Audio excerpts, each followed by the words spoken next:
I never thought my own son could shatter my heart like that plate he hurled at the wall, food splattering like my trust, right in front of my grandkids' horrified eyes. In that Boise kitchen, his scream, "Don't you dare question me," tore through me, a betrayal so raw, so vicious. It burned deeper than any pain I'd ever known, leaving me gasping, stripped of everything but rage. I never thought I'd end up here, in my son's house in Boise, Idaho, feeling like a stranger in my own life. I'm Dorothy Sullivan, Dottie to my friends, a 70-year-old widow who spent 30 years balancing the books for our little church on Overland Road. I raised Michael alone after my husband passed, pouring every ounce of love into him, thinking it'd come back someday.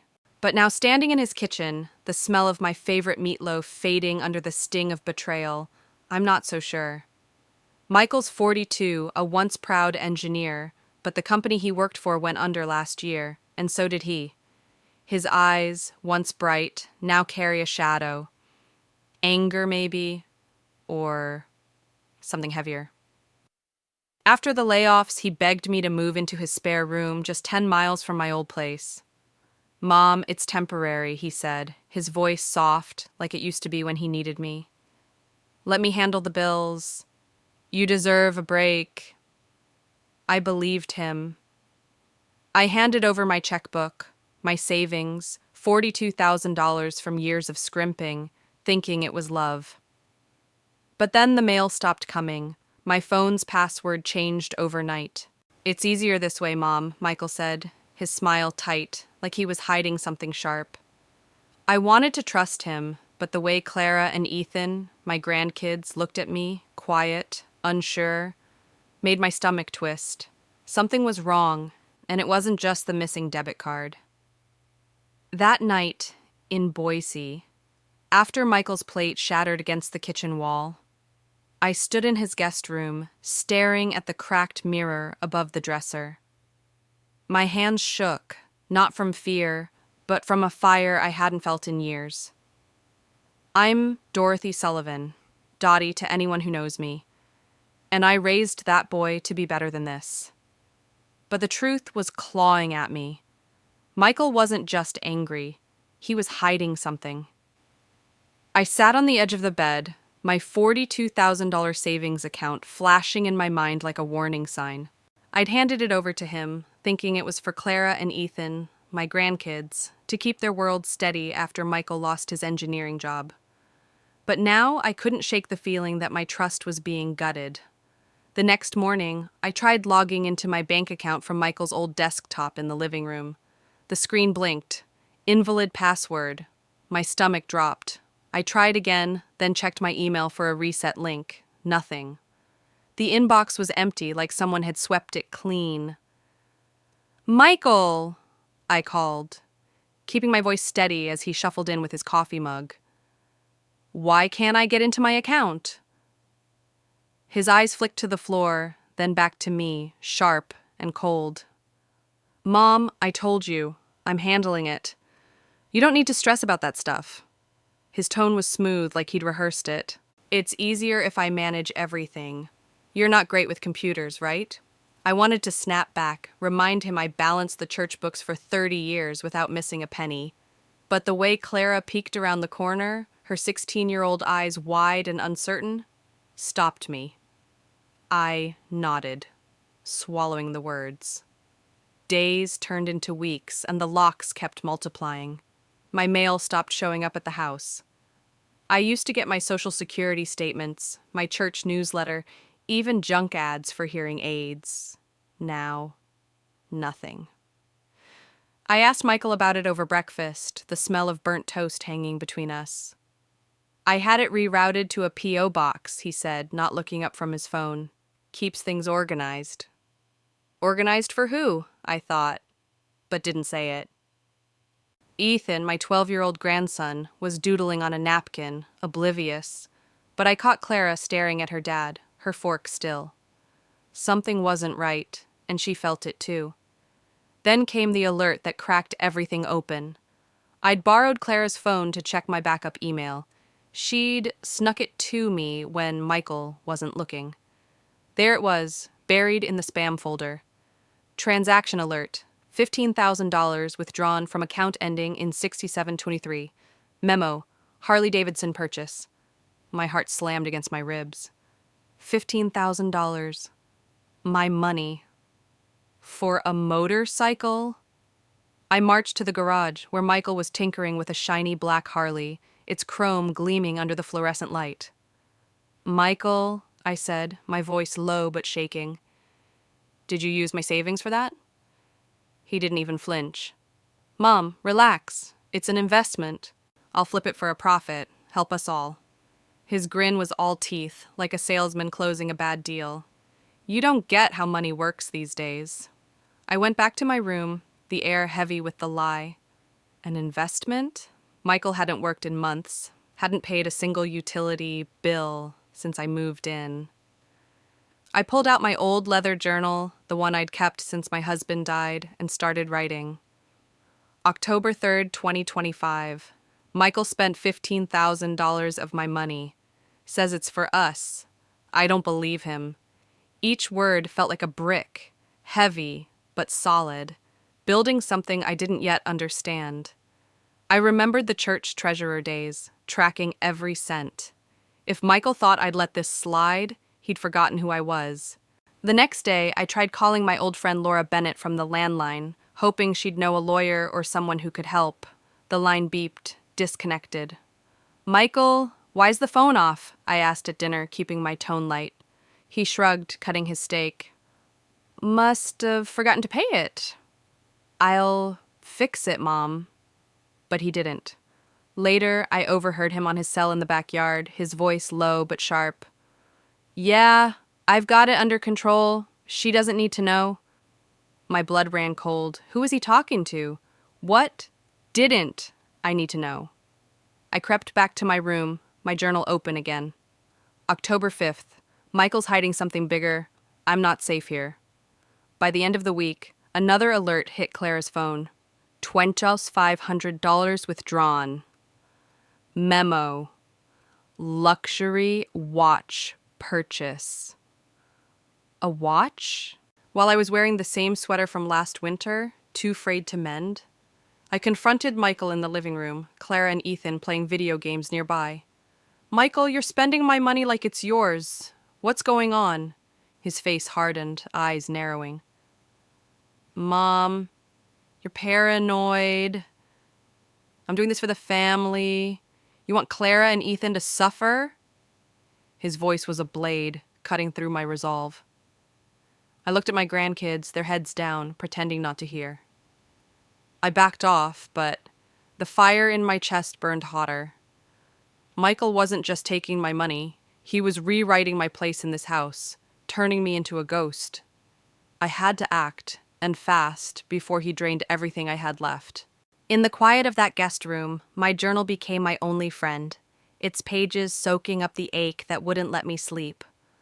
After Michael threw that plate, after I uncovered the $15,000 Harley and the $2,500 watch he'd bought with my savings, I thought I'd felt the worst of it. But pain has a way of digging deeper, like a splinter you can't see but feel with every move. Michael wasn't just stealing my money, he was wiping me out of existence, turning me into a shadow in his house. Every day I felt myself shrinking, my voice drowned out by his lies, my place in the world erased. It crept in slowly, like frost on a window pane. Michael had already cut off my mail and locked me out of my bank account, but then he started whispering to the neighbors. I'd step outside to sweep the porch, hoping for a nod from Mrs. Carter next door, who used to share her peach cobbler recipe. Instead, she'd glance away, her lips tight, like I was a stranger she pitied. I overheard her one morning, talking to another neighbor over the fence. "Michael says she's losing it. Forgets things, you know. Forgets things." I wanted to march over and tell her I could still recite every hymn from the church choir by heart. But Michael's words were like ink, staining how everyone saw me. "She's not herself," he'd say, loud enough to carry through the open window while I sat at the kitchen table, my coffee going cold. The real knife twisted with Clara and Ưhen, my grandkids. Clara, with her sharp eyes and quiet strength, started tiptoeing around me, her hugs quick and hesitant, like she was afraid I'd break. Ưhen, who used to beg me to read him adventure stories, now kept his distance, his Uno cards gathering dust. One night I heard Michael talking to them in the living room, his voice low and deliberate. "Grandma's not feeling great, kids. Don't bother her. She needs to rest." Rest? I was choking on his lies.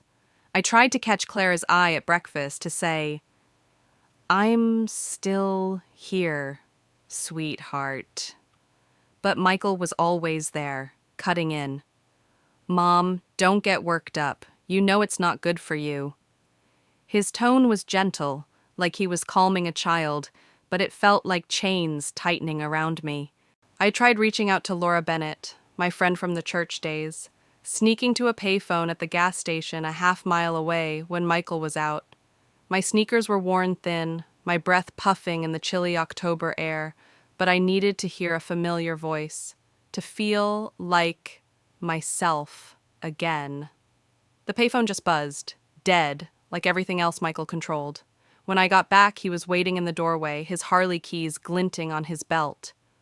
"Where'd you go, Mom?" he asked, his voice sharp, with something darker than concern. "Just needed air," I said, my heart hammering. He leaned in, whiskey on his breath. "Don't wander off like that. It's not safe for you." Safe? The irony burned. The only danger was him. Each night I hid my journal under the mattress, scribbling when the house was still. October 12th, 2025, I wrote. "Michael's convinced everyone I'm fading. Clara and Ühen barely look at me. The neighbors avoid me. I'm alone in a house full of people." Every word felt like a scream I couldn't let out. I'd raised Michael through scraped knees and broken dreams, paid for his engineering degree, held him when his world crumbled. Now, he was painting me as a frail old woman, too confused to know her own name. I caught my reflection in the window, my gray hair thin but my eyes fierce. I wasn't gone yet, but I was drowning in his lies. The final blow hit at Ethan's soccer game, a chilly Saturday at a Boise park. I'd pleaded with Michael to let me go, to watch Ühen score a goal like he used to tell me about. He rolled his eyes but drove me, muttering about how it'd tire me out. At the game, I saw old friends from church in the bleachers, their faces lighting up until Michael leaned in, whispering something. Their smiles faded, replaced by pity. "Poor Dottie," one said loud enough to sting. During halftime, Ühen ran over, his cheeks red from the cold, and grabbed my hand. "Grandma, you're here!" he said, his voice bright for a second. But Michael was right behind him, pulling him back. "Don't bother Grandma, buddy. She's not feeling well." I wanted to shout, "I'm fine! I'm right here!" But my throat locked up, my hands shaking as the crowd turned away, leaving me alone on the bleachers. That night, I wrote, "I'm vanishing. Michael's lies are burying me alive." The pain was a living thing, sharper than any blade, tearing at my heart. But in that darkness, something stirred, a spark of defiance. I wasn't ready to disappear. In the dead of night, with Michael's house silent, except for the hum of the refrigerator, I sat on the edge of my bed, my journal trembling in my hands. The pain of being erased, by my own son, no less, had carved a hollow in my chest. But that night at Ethan's soccer game, when his small hand reached for mine only to be pulled away by Michael's lies, something snapped inside me. I wasn't just a ghost in this Boise house anymore. I was Dottie Sullivan, the woman who'd balanced church books through blizzards and heartbreak, and I wasn't going to let Michael steal my life without a fight. His $15,000 Harley and $2,500 watch were just the start. I needed proof, and I needed it fast. It began with a flyer pinned to a bulletin board at the Boise Public Library. A half-mile walk I made when Michael was out. Tech for seniors, protect your privacy online.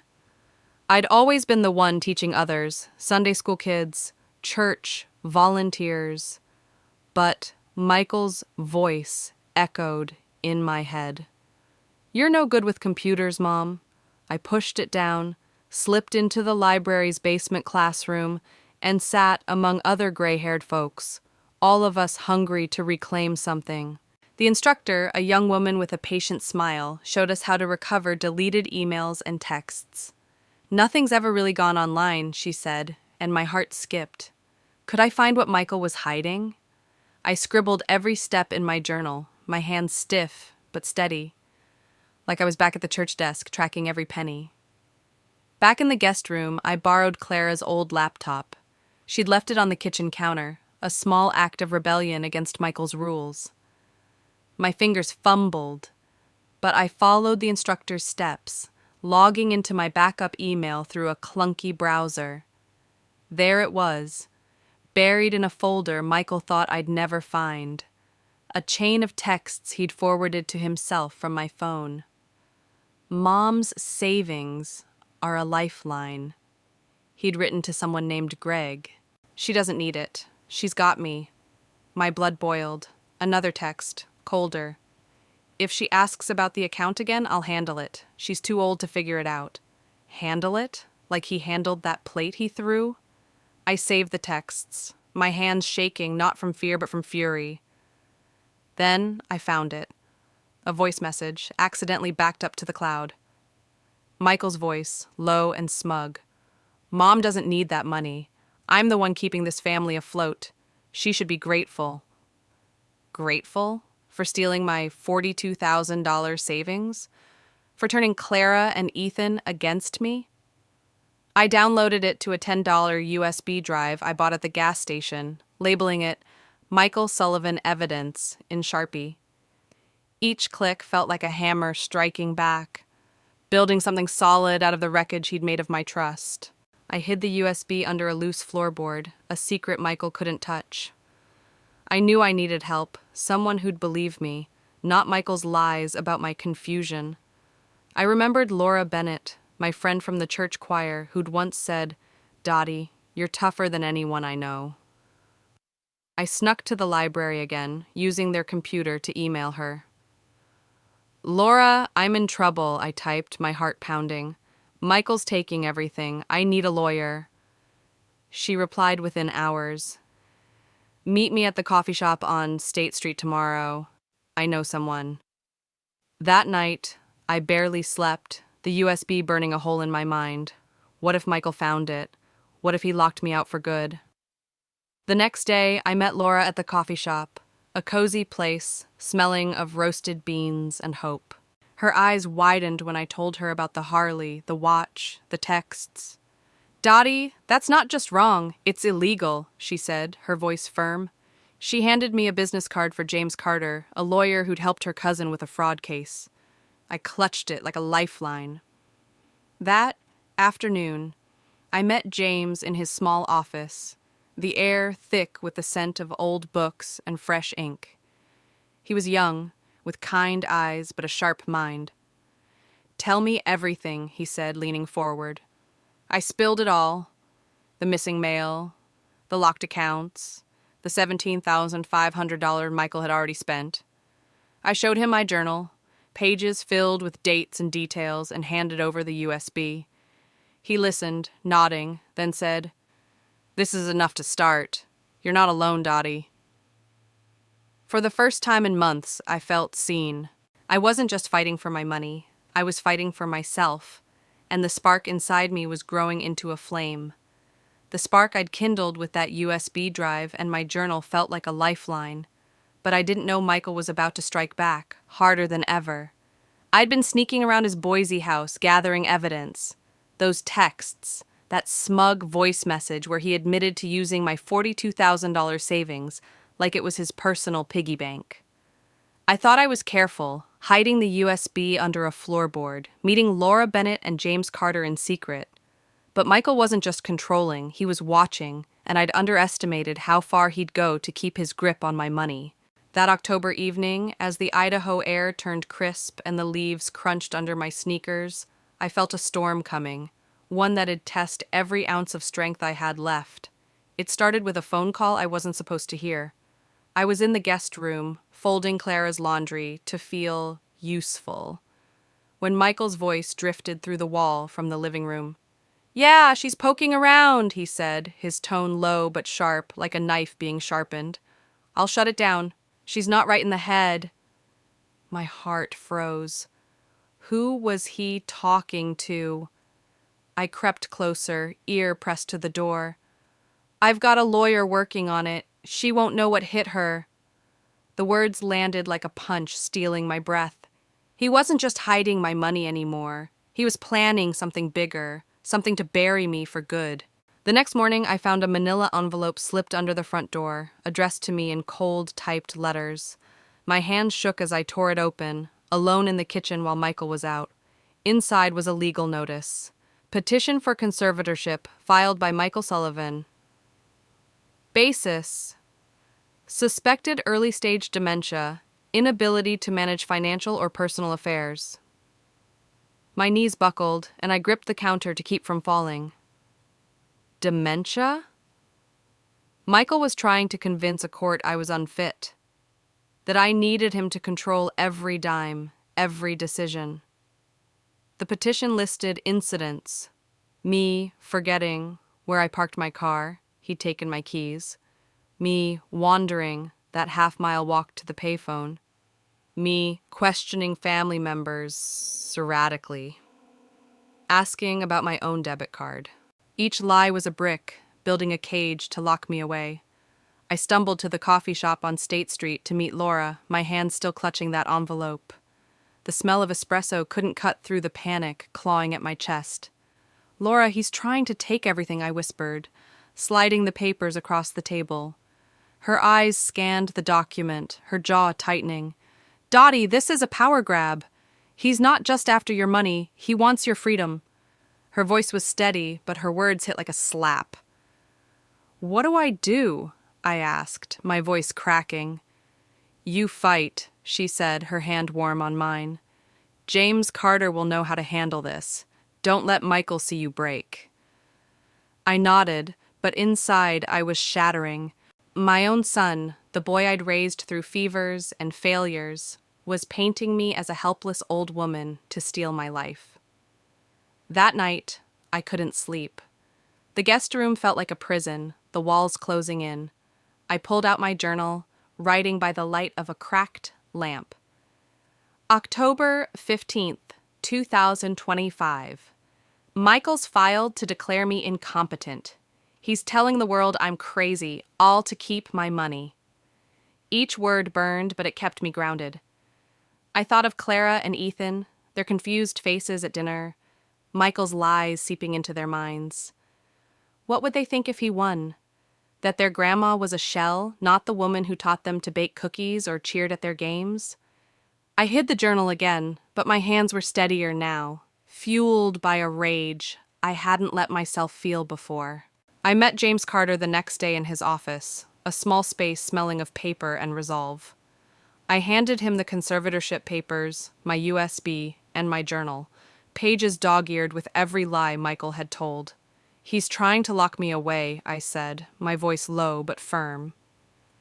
James flipped through the documents, his brow furrowed. "This is serious, Dottie, but your evidence, those texts, that voice message, it's a start. We can fight this." He leaned forward, his eyes kind but sharp. "Have you got anything else? Bank statements? Receipts?" I nodded, remembering the alerts on Clara's phone. "I've got more. I'll get it all." He gave me a small smile. "Good. We'll need to move fast. If Michael's pushing for conservatorship, he's desperate." As I left James's office, walking the 3 blocks back to the library to dig deeper into my email backups, I felt a shift. Michael thought he could silence me, but every step I took was a rebellion. He'd underestimated me, thinking I'd crumble under his lies. But I was building something stronger, a case, a truth, a way out. I just didn't know how far he'd go to stop me. The Boise courtroom was colder than I expected, not just from the air conditioning, but from the weight of what was about to happen. I sat at the petitioner's table, my hands folded tight, the USB drive and journal I'd poured my heart into now in James Carter's briefcase. Michael had tried to bury me with that conservatorship petition, claiming I was too confused to manage my own life. But today, I was here to fight. Not just for my $42,000 savings, but for my name, my truth. The room smelled of polished wood and tension, and as Michael walked in, his tailored jacket crisp, but his eyes avoiding mine, I felt a fire I hadn't known since I balanced the church books through sleepless nights. This wasn't just a trial, it was my stand. James leaned over, his voice low. "You ready, Dottie?" I nodded, my throat tight, but my resolve ironclad. Across the aisle, Michael sat with his lawyer, a slick man in a gray suit who kept shuffling papers like they'd save him. The judge, a woman with sharp eyes and a no-nonsense braid, called the room to order. Michael's lawyer went first, his voice smooth as he painted a picture of me as a frail, forgetful widow. "Mrs. Sullivan struggles with memory," he said, gesturing toward Michael. "Her son only wants to protect her, hence the conservatorship request." "Protect me?" The words burned. I thought of the plate he threw, the $15,000 Harley, the $2,500 watch, the lies he told Clara and Ưhen. My hands clenched under the table. Then it was our turn. James stood, calm but commanding, and laid out the truth like a map. "Your Honor, Michael Sullivan has exploited his mother's trust, draining her accounts for personal gain." He handed over a thick folder, bank statements, text messages, that damning voice message where Michael bragged,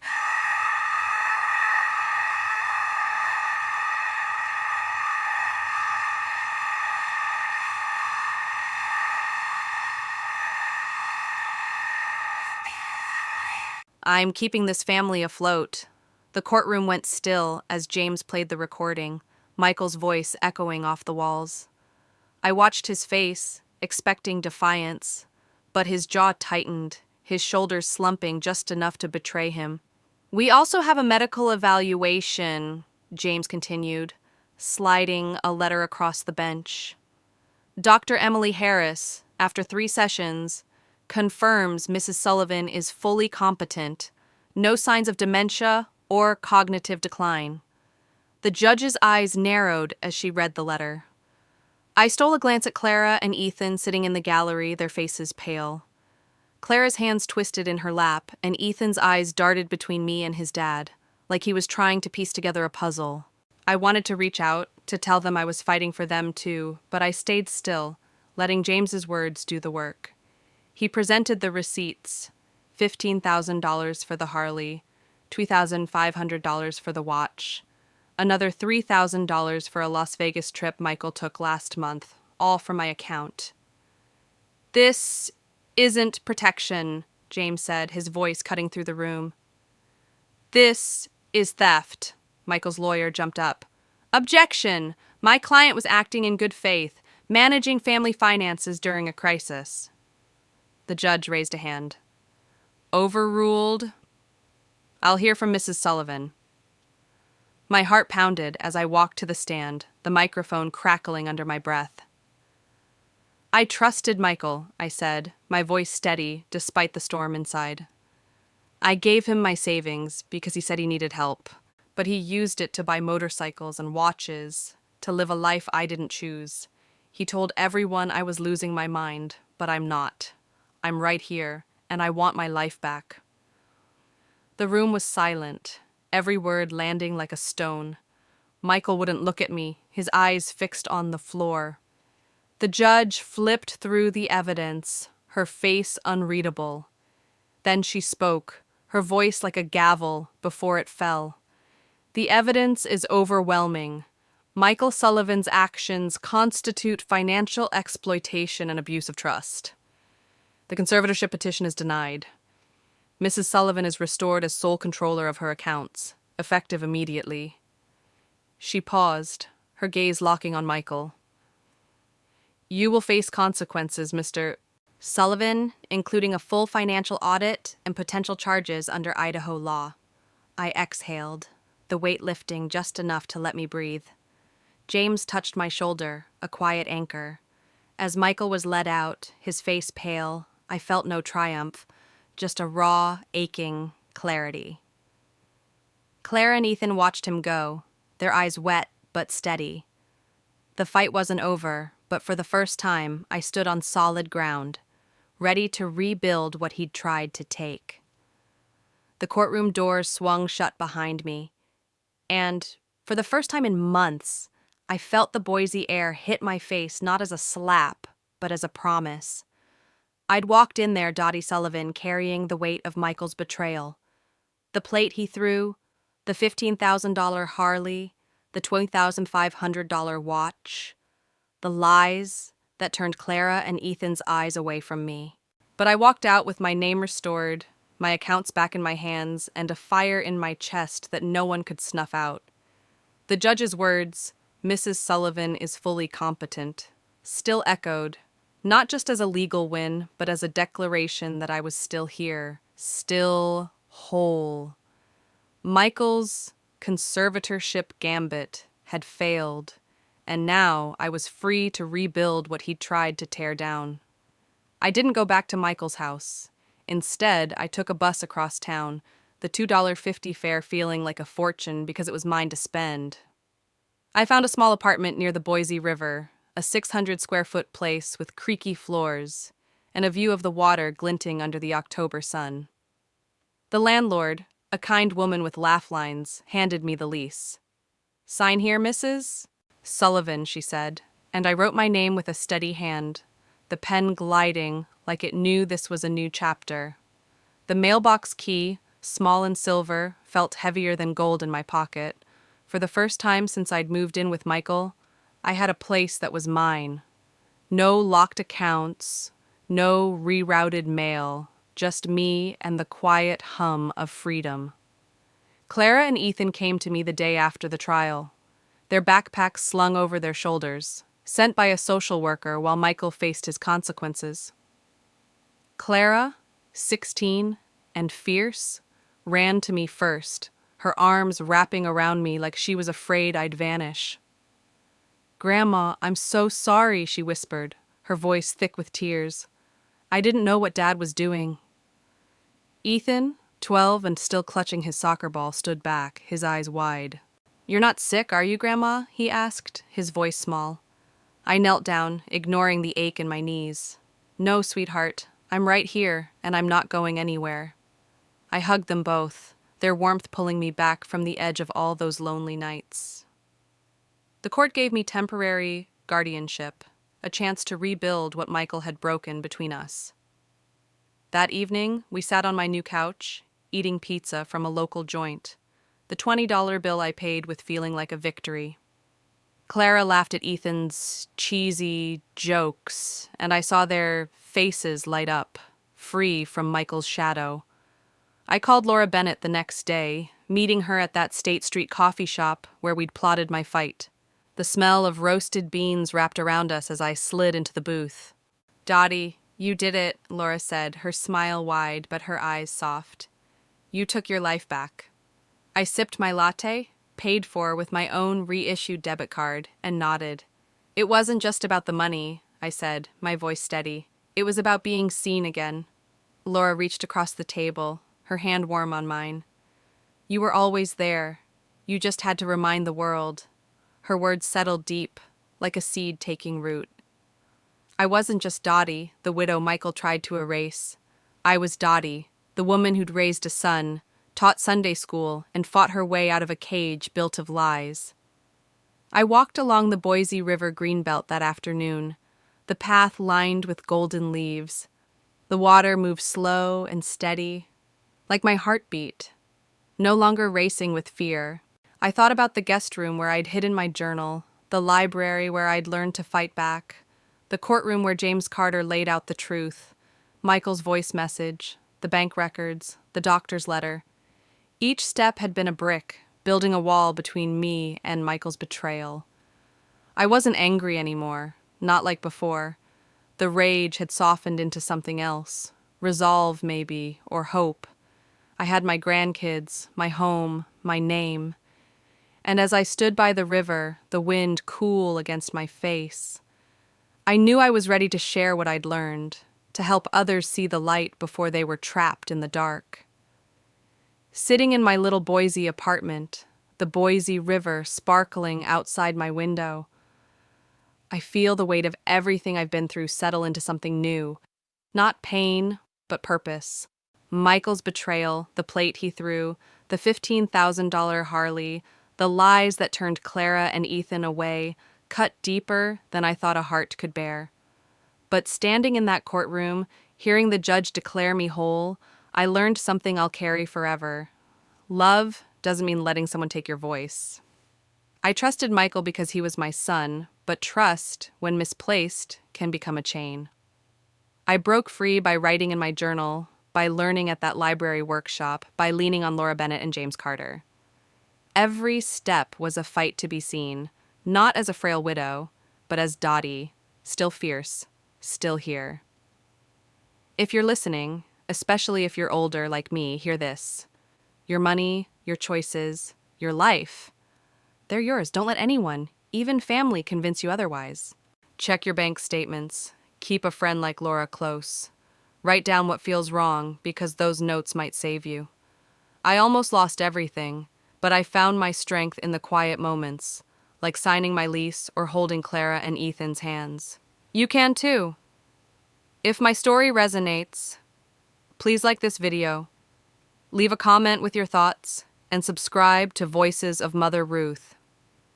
Share it with someone who needs to hear it, because no one should fight alone. I'm Dottie, and I'm still standing, stronger than ever.